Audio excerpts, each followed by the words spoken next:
All right, we're here to talk about some tier lists, and this is pre-NFL draft. So as I'm gonna go ahead and pop it right here, I have 20 players and 20 slots among 5 tiers that we can look at, and I have it all across to where you can find out which guys are going to be more fantasy relevant as far as the rookies goes. Now, I do have to say this is pre-draft, and where these players end up going drafted is going to change these tiers for me. I'm going to end up releasing another tier draft post NFL draft to see how things start to change up. But as you can right over and see right over here on my left hand side, you're going to see there's 2 people right here in the S tier for me. These are 2 players that I believe that's going to be electric in fantasy football, almost kind of can't miss type prospects for you. Let's go ahead and talk about the first person everybody already knows. It's Marvin Harrison Jr., the wide receiver out of Ohio State. He's got a nice pedigree, right? His father was in the NFL, had a very good career over there with the Colts and Peyton Manning. I think Marvin Harrison overall is more of he's a freak athlete. He's a lot taller than his dad was, and you never know, he could even be a better prospect as his dad was, at least coming out of college and kind of early stances. So it looks really good, almost a can't miss prospect. We don't know where he's going to go. Will he get slotted over to the Arizona Cardinals, be the number 1 over there? Does he end up going to the Patriots? There's a lot of different things out there being mock drafts of where he will go. We don't know. As of right now, I definitely have Marvin Harrison as that guy. So if we look at it here, he's really being deemed as the best wide receiver prospect in recent years. I mean, we're going as far as saying he's just an elite prospect. He's a can't miss guy who checks all the boxes and should be elite in the NFL. He's a physical, athletic monster. He's a technician, especially in his route running. He's 6'4", 205 pounds. Just think about a smaller version of like Calvin Johnson, right? At the line of scrimmage, he possesses, elite hands and ball tracking ability. He has the ability to get open right off that line of scrimmage. He's just an all-around prospect that can really help any NFL team thrive. So I do like his chances and easily the number 1 guy in the S tier for me. Let's move over to the second guy we have in the S tier, and I'm going Malik Neighbors, the wide receiver out of LSU. Just another guy that some people even maybe have him better than Marvin Harrison Jr. I still think Marvin Harrison Jr. is by far probably the number 1 guy, but then Malik Neighbors is coming pretty close behind him. I think that there's no one even close to these 2 guys in the NFL draft as far as talent goes. I think I do like a lot of guys. We'll get into those here again. Like this video is the top 20 players and I have them all tiered out, but there's only 2 people here in this S tier, and I think that these guys are almost can't miss prospects. You got to get these guys in your rookie drafts. If you're talking about Malik Neighbors, we're also talking about somebody who just declared for their draft, after ranking top 8 nationally in catches, yards, and touchdowns per game. He's that twitchy wide receiver, he's really elusive. He likes to rack up those yards after the catch. He's a really explosive playmaker with a versatile skill set. He has elite ball skills and good ball tracking ability. He's a real threat really at the boundary line. In athleticism, he has a little combination of size and speed. He's there. He's kind of the all-around package. Now, he is a little shorter than Marvin Harrison Jr., probably more maybe even of a slot wide receiver in the NFL, even though he does sometimes play on the outside, only 6 foot. So, but I do like watching him play. When somebody throws the ball, and it may not be inbounds, really close to the line of scrimmage, he makes some spectacular catches. He comes down with the football quite often, and I think that's going to translate very well in the NFL, easily in my S tier. Now we're going to move it along here into the A tier. I have 4 people here slotted in the A tier. But before we go in that A tier, let me actually just show you. We'll put up the drawing board here. Now you get to see who all these little tiers we have. We have 2 people in the S tier. We've got 4 in the A, 4 in the B, 4 in the C, and 6 in that D tier. Now I just want to let you guys know, yes, I did tier these S, A, B, C, and D, but people that are in like the C and the D tier, I don't think that they're necessarily going to be bad fantasy players. That's just how it goes. So don't get all caught up in the number or the letter that I'm putting these guys in. Just know they're just kind of in their own little categories, right? So I'm just saying some may be better than the others, but just because I put somebody in the D category don't mean they're just going to be completely trash bots, right? So it is what it is. But let's move right along here again with the A tier. We've got 4 people slotted here, and these guys in the A tier, I think they're all 4 of these guys should be phenomenal in the NFL. Talking about the first guy here, we're talking about Jaden Daniels out of LSU. I have him as the first quarterback off the board as far as fantasy relevance go, because I like the rushing ability. And in fantasy football, it's not always about you just sitting back there throwing the football. If you can get a nice floor because of the rushing ability, that's going to help you out tremendously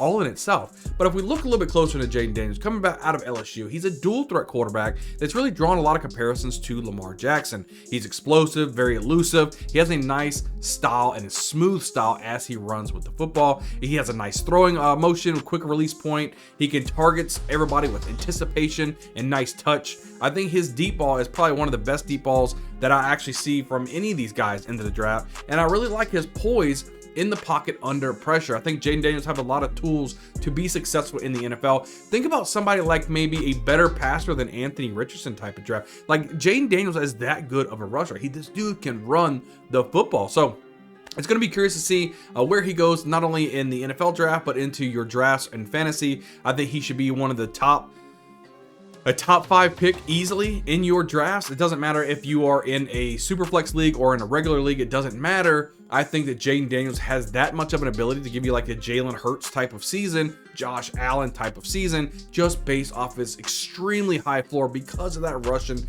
ability. I think he can see all 3 levels of the field very well. Jaden Daniels is really the total package for me, and I absolutely love this guy for fantasy football. He is easily my #1 quarterback, even over Caleb Williams and Drake May and JJ McCarthy, Bo Nix, all these guys. I like Jaden Daniels. He's my guy.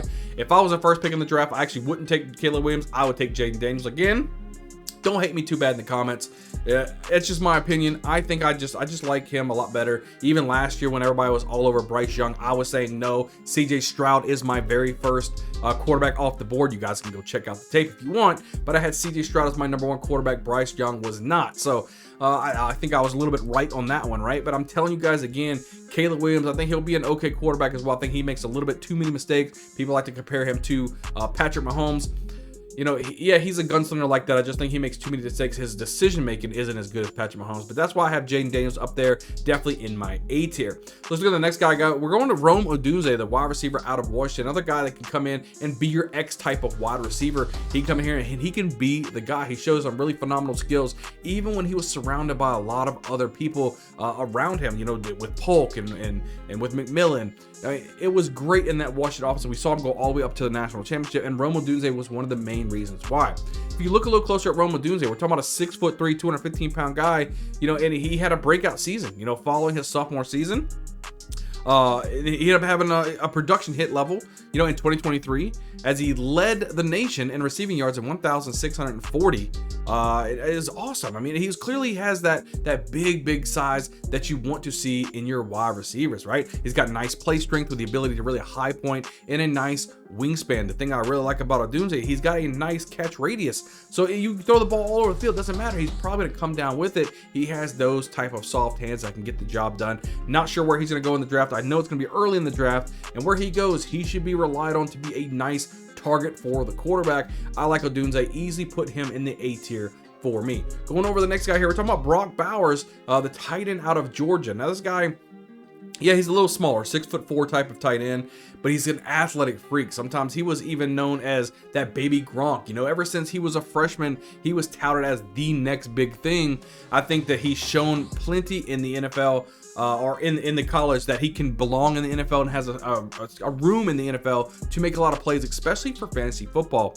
So the thing that we want to talk about him is that he's not only been a nightmare, right, in college ever since he's been a freshman, and he's led his team for the most catches, yards, and receiving touchdowns in the past 3 seasons. You know, he's extremely athletic. He's really a freak of nature, and he's got nice soft hands. He has that ability to win contested catch situations, even at his lack of height, right? And the tight ends, you want to see more of the 6'5", 6'6", right? He goes a little bit smaller, but that's okay because he has that freak athletic ability. Bowers does have the chance to slide in the draft. In my opinion, if the Chargers don't take him at the beginning of the draft, where I think they can use him, I think he slides quite a bit. I know there's kind of rumors maybe the Saints take him or something like that, but I think overall we might be able to see Brock Bowers slide between the middle to late round of the first round of the draft, and that, you know, that only means he's going to a better team. The further that Brock Bowers falls, probably the more I'm going to like him for fantasy football.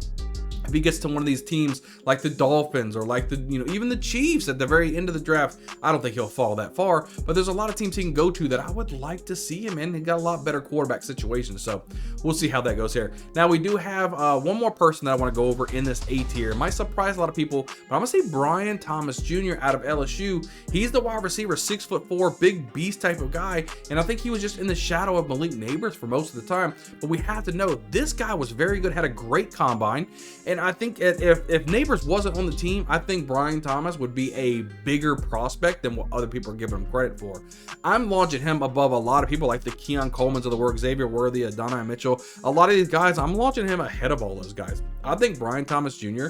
will be a phenomenal wide receiver, and he has a chance of being probably a top 2 wide receiver in this NFL draft. Now, I know that may be a hot take, but I think Brian Thomas Jr. is that good of a wide receiver. Like I said before, 6'4", 205 pounds, extremely athletic, very quick feet, explosive vertical threat, and good body control with the ability to really high point that football. He has long arms and good tracking ability. I would say that he has a quite large catch radius, but he's physically dominant on the outside. He had over 1,000 yards receiving and 15 touchdowns as the wide receiver 2 behind Neighbors. Even with being the number wide receiver, number 2, he nearly matched Neighbors 17.6 yards per catch with 17.3 of his own.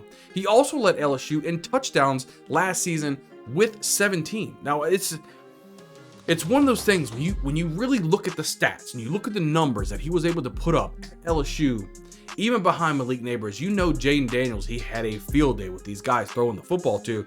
I just think the talent is there. I had to put him in my A tier. I think he's up there with a Rome Odunze, right? I think he's up there in that talent level, even though, I don't know, leave it down in the comments below. What do you guys think of Brian Thomas Jr.? Do you think he belongs in the same tier as Rome Odunze? I believe he does, but I'm curious to see what your situation is. Whether or not it does, at this moment, give me a like, give me a thumbs up. I'd really appreciate that video. I need some more thumbs up on these videos. It would really help out.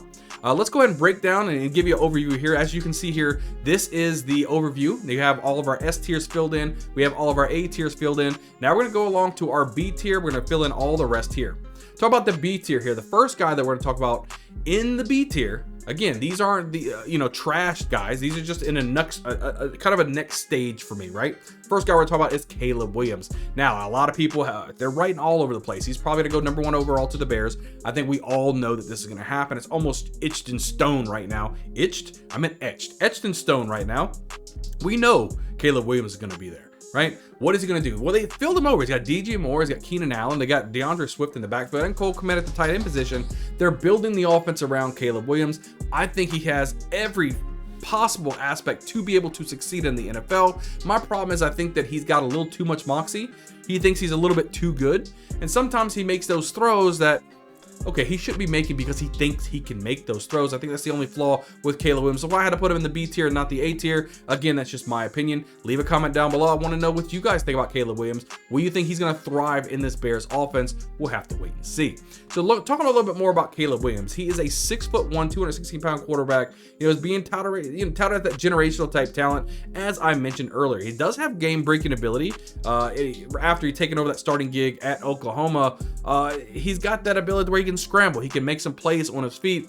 And again, like I was telling you guys earlier, just because you can make a lot of plays on your feet doesn't make you a great quarterback. It just gets you more susceptible to making some mistakes. So as long as he can learn on the fly, I think that is going to be really good. His progression through his reads are really elite, and he tends to find the open man, especially under duress. He has a strong ability to escape under pressure to extend the play overall.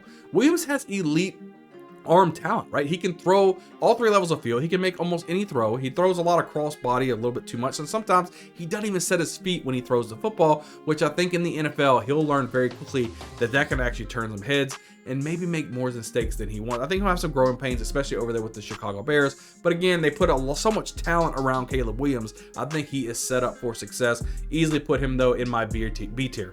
Go over to the next guy here. We're talking about that wide receiver out of Oregon, Troy Franklin. This is a wide receiver, is one of my favorite ones in the NFL draft. He's long, he's lanky, and he can make some spectacular plays. He had a great season with Bo Nix in town at Oregon.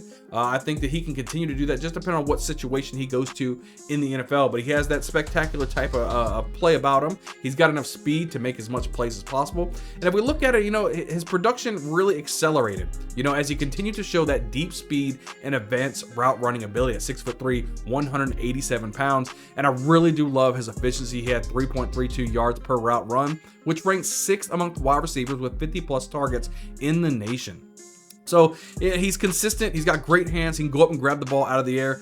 Absolute threat from all around the field with nice sticky hands, and he showed that from time and time again. Every time Bo Nix would throw the ball deep down the field, Franklin would easily be able to come down with it. That's why the Oregon had such a potent offense. I think Troy Franklin was a big reason for that. Moving right along here in the B tier, we're going over the next guy here. We're talking about Adonai Mitchell, the wide receiver out of Texas, and boy, did this guy have a great combine. I think he only boosted his draft stock, even with Xavier Worthy breaking the combine speed. Adonai Mitchell was right behind him. These guys are running blazing type of speed all over the field in Texas. That's why they were so good. They were just running all over the field. Nobody can keep up with these guys. Adonai Mitchell was one of those guys. Came over from Georgia, and he even had a great season in Georgia, had a great season in Texas.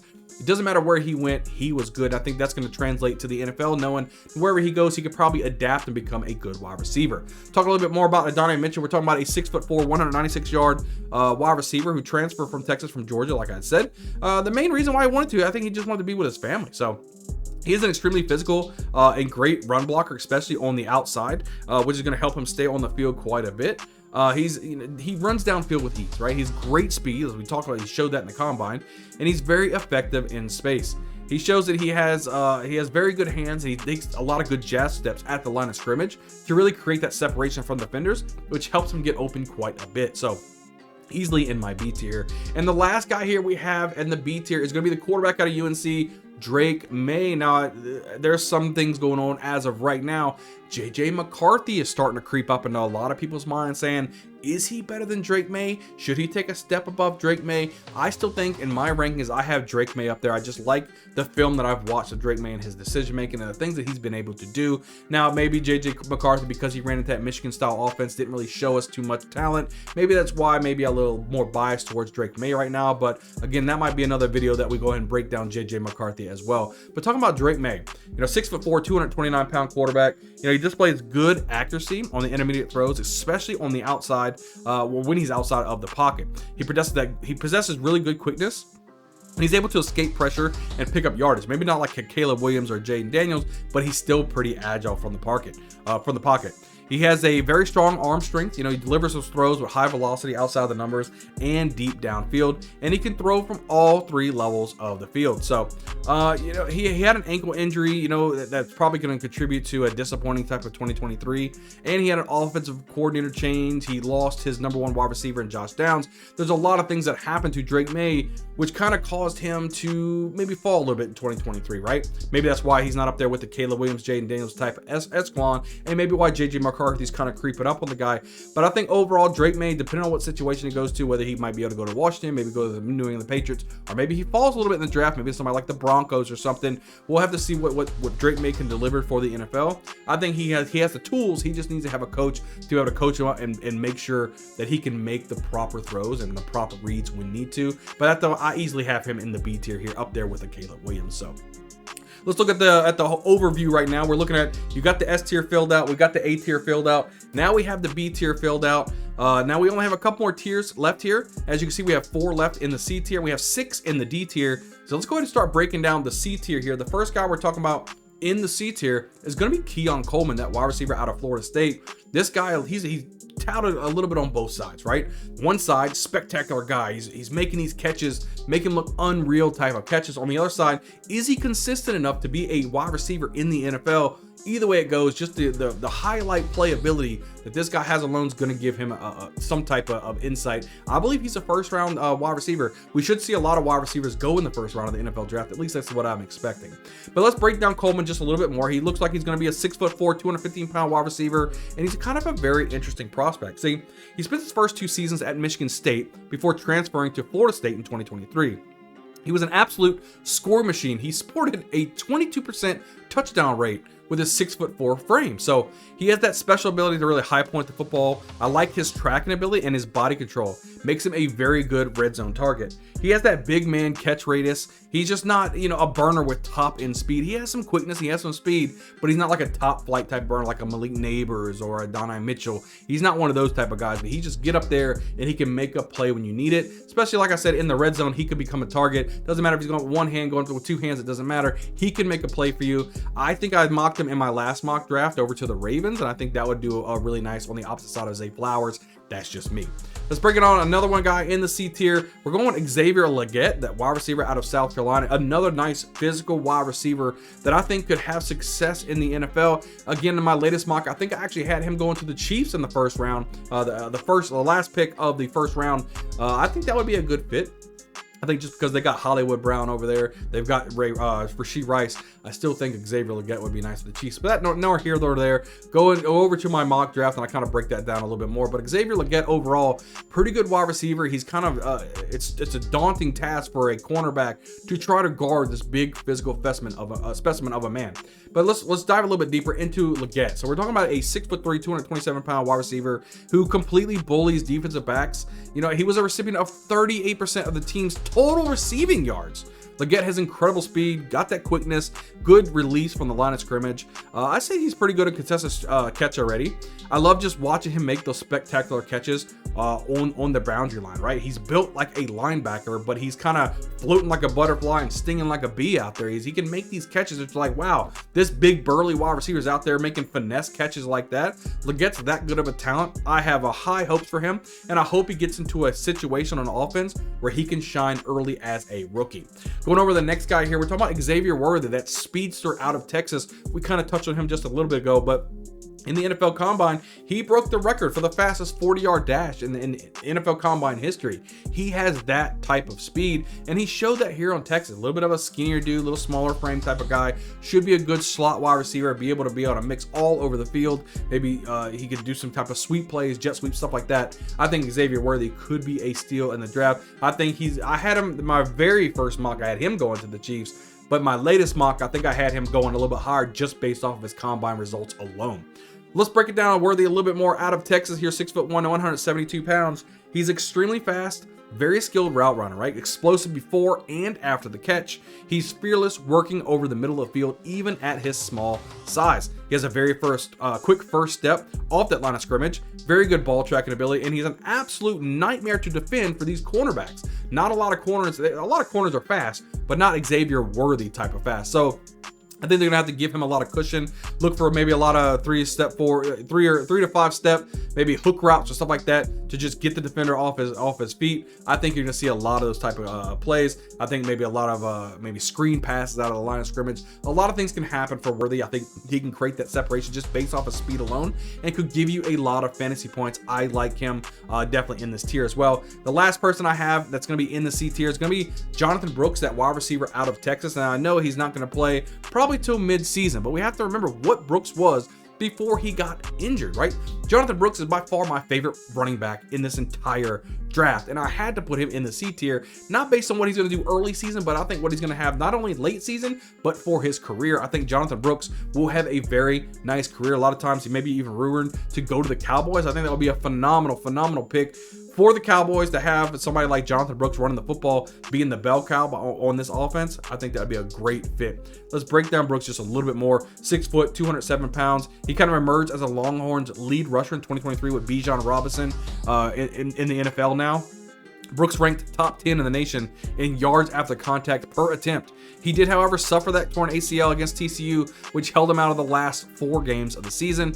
During the season, though, he showed some impressive agility and body control while maintaining that long speed. He's by far one of the most productive backs in the country, and if it wasn't for that injury, he would be the unquestioned #1 running back in this draft class. Now, he did get injured later on the season. That's probably why he's going to miss the start of the season. He could maybe even be on the PUP list and miss the first 6 games of the season. We'll have to wait and see, but I think overall, I think he belongs in the C tier. I think a lot of people may shun away from that because he's injured right now. But again, I'll leave another comment down below. Go down there and tell me, guys, what you think about Jonathan Brooks. Are you as high on Brooks as I am in this draft? I can't wait to see what you think about that. So let's go ahead and look at the overview real quick. But now we got the S tier filled in, got that A tier filled in, B and C tier now filled in. We're at the last 6 picks that I have of the top 20. Let's go ahead and start going over this D tier. Again, I just want to preface, just because they're in the D tier doesn't mean that I have them as a D rating and they won't be successful as far as in the NFL or in your fantasy team. Again, this is just another tier down there. It's kind of got a tier break from the other guys, right? So the first guy I want to talk about is Bucky Irvin, the running back from Oregon. Again, another running back that I'm really high on. I really like this guy and his ability, his elusiveness is out of control. I'm not saying Reggie Bush type elusiveness. I'm just saying he can make people miss. Break it down a little bit more for him. It's 5'10", 195 pounds. I just love watching his vision, his cutback ability, his burst, his play strength, speed, pass catching ability. It's just so good. Every time he touches the ball, you can see his shifty feet start to work. He's very effective with his agility. He makes defenders whiff like all the time, quite a bit. You know, he's by far one of the most elusive running backs in this entire class. He has averaged at least 3.9 yards after contact per attempt and forced at least 63 missed tackles in each of the past 2 seasons. From 2022 to 2023, he forced a missed tackle every 2.5 carries, which is absolute bonkers. I love watching running backs who can make defenders miss. And with the speed that Bucky Irvin possesses, it's pretty good. I think he's midline. I think, what do you run, like a 4.5 or something like that in the 40. So it wasn't like blazing speed, but I think it's good enough because of his elusiveness picks up for all of that. And I like when people can make people miss, get a little bit extra yards after carry, yards after contact, yards after the catch. It all equals fantasy points for me. Here at the Bayou Bingo Fantasy Network, we're trying to give you the gems to try to help you in your rookie drafts to maybe set yourself apart. Go over to the next guy in the D tier. We're talking about Ja'Tavion Sanders, the tight end out of Texas. Yet again, it should be like a Texas show. I should do a whole video just about Texas. They have so many people coming out that should be relevant in fantasy football. Ja'Tavion Sanders, yet another tight end. Actually, freak athlete again, 6'4", a little undersized for what I like. But again, his catching ability and what he can do with the ball in his hands is absolutely phenomenal. Look a little bit deeper, 6'4", 243 pounds. We have to remember that Ja'Tavion Sanders was a premier recruit out of high school. He started to show his promise in his sophomore season with over 600 yards receiving. Sanders is an extremely athletic tight end that will be a nightmare against opposing linebackers. He has excellent speed and very good route running ability. Sanders is an excellent over-the-field blocker, which is going to help him stay on the field more often, and he has outstanding ability to really high point the football with a combination of the size and the speed at 6'4". I think he can overpower a lot of these cornerbacks if they want to put him over in like a slot role. So I do like his ability. I think depending on his situation and where he gets drafted, I think Ja'Tavion Sanders, he could push Brock Bowers as being the best tight end in the draft. Yes, I'm saying it right here. Brock Bowers, I think, is easily the #1 guy, but I wouldn't be surprised if by in season, if depending on the situation, Sanders comes by and he's like, hey man, now I'm the #1 rookie this year. It wouldn't surprise me whatsoever. Let's go into the next guy here in the D tier. We're going to Audrey Estime, that running back out of Notre Dame, the big bruising type of guy. One of my favorite running backs in this entire draft class.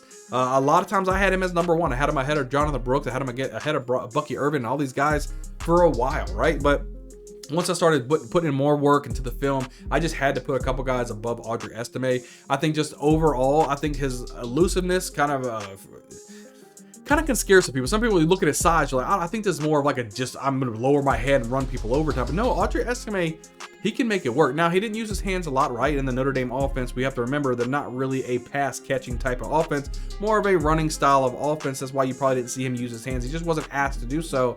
But he showed out pretty good in the combine. I think he can use his hands. I can't wait to see where he goes. I think he can be nice in the PPR league. So I do still like Audrey Estime. Look a little deeper for Estime. 5'11", 227 pounds. He brings that bruising style of running and the true kind of north and south type of guy. He has a very good contact balance, creates a ton of yards after contact. He broke 64 tackles in 2023. So he could be a true 3-down back in the NFL. He possesses solid vision between the tackles, which I really love to see from any running back. But he unfortunately had to share the backfield every year, except for last year when he showcased that he can run the football, right? He averaged 19 yards per carry.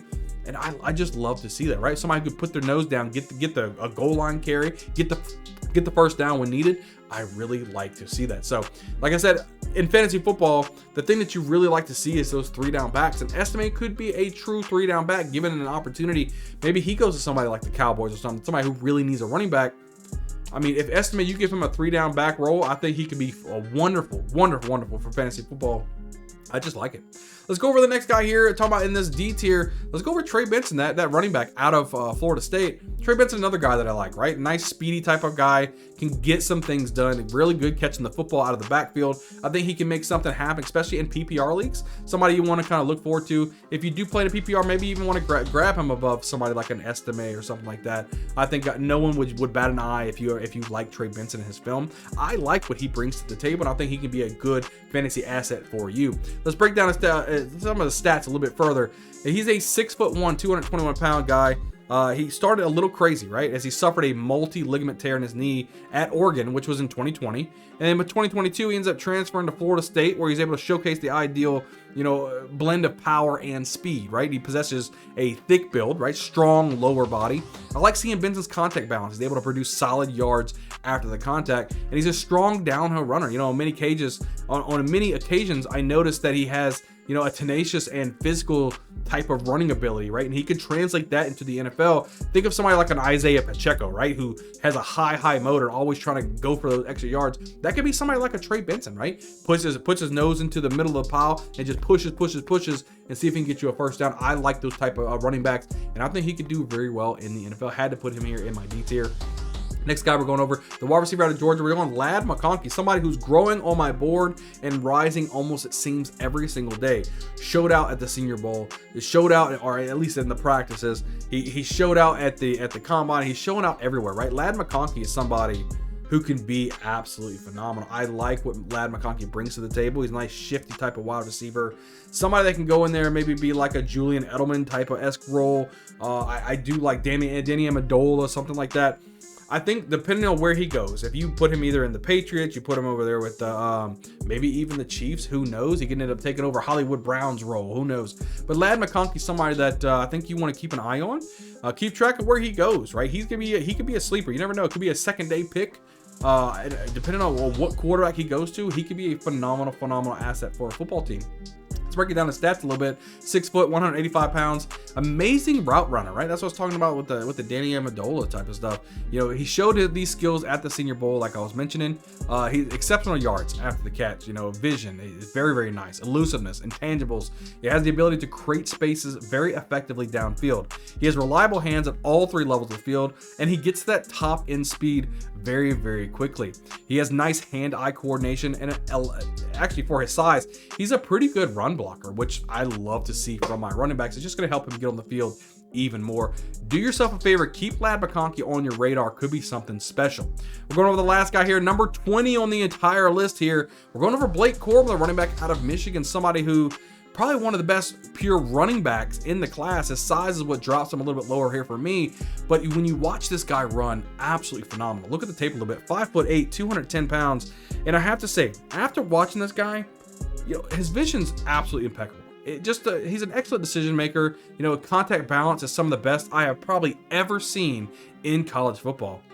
He possesses nice power, sharp jump cuts, good burst to the second level, very patient as well. So he's somebody, he rebounded really in 2023 because he was pretty healthy, right? Corum was really the total package, right? So he prematurely sprained his ankle back in 2022 and showed everybody, hey, look, I can run through walls for you, as he tells Harbaugh, come get me from the Chargers. I would love to see Corum on the Chargers with Harbaugh again. They need a running back over there. Get over there. I think it'll work really good. But Corum, he's phenomenal, right? As far as running, the running ability is crazy. If he wasn't 5'8", maybe more like a 5'10", 5'11" guy, he'd probably be way up there with Jonathan Brooks on my list, because I'm that high on Blake Corum. His size is what scares me the most in the NFL. You don't really see a guy 5'8" become that successful in the NFL. What are you looking at? People like Darren Sproles or something like that. Unless he turns out to be in something like that, probably won't be much in the NFL. But just his running ability alone is absolutely phenomenal. Let me go ahead and throw up real quick. As you can see here, all of the guys here from tier S, A, B, C, and even all the guys here at D. These are all my tiers here. These are the top 5 tiers.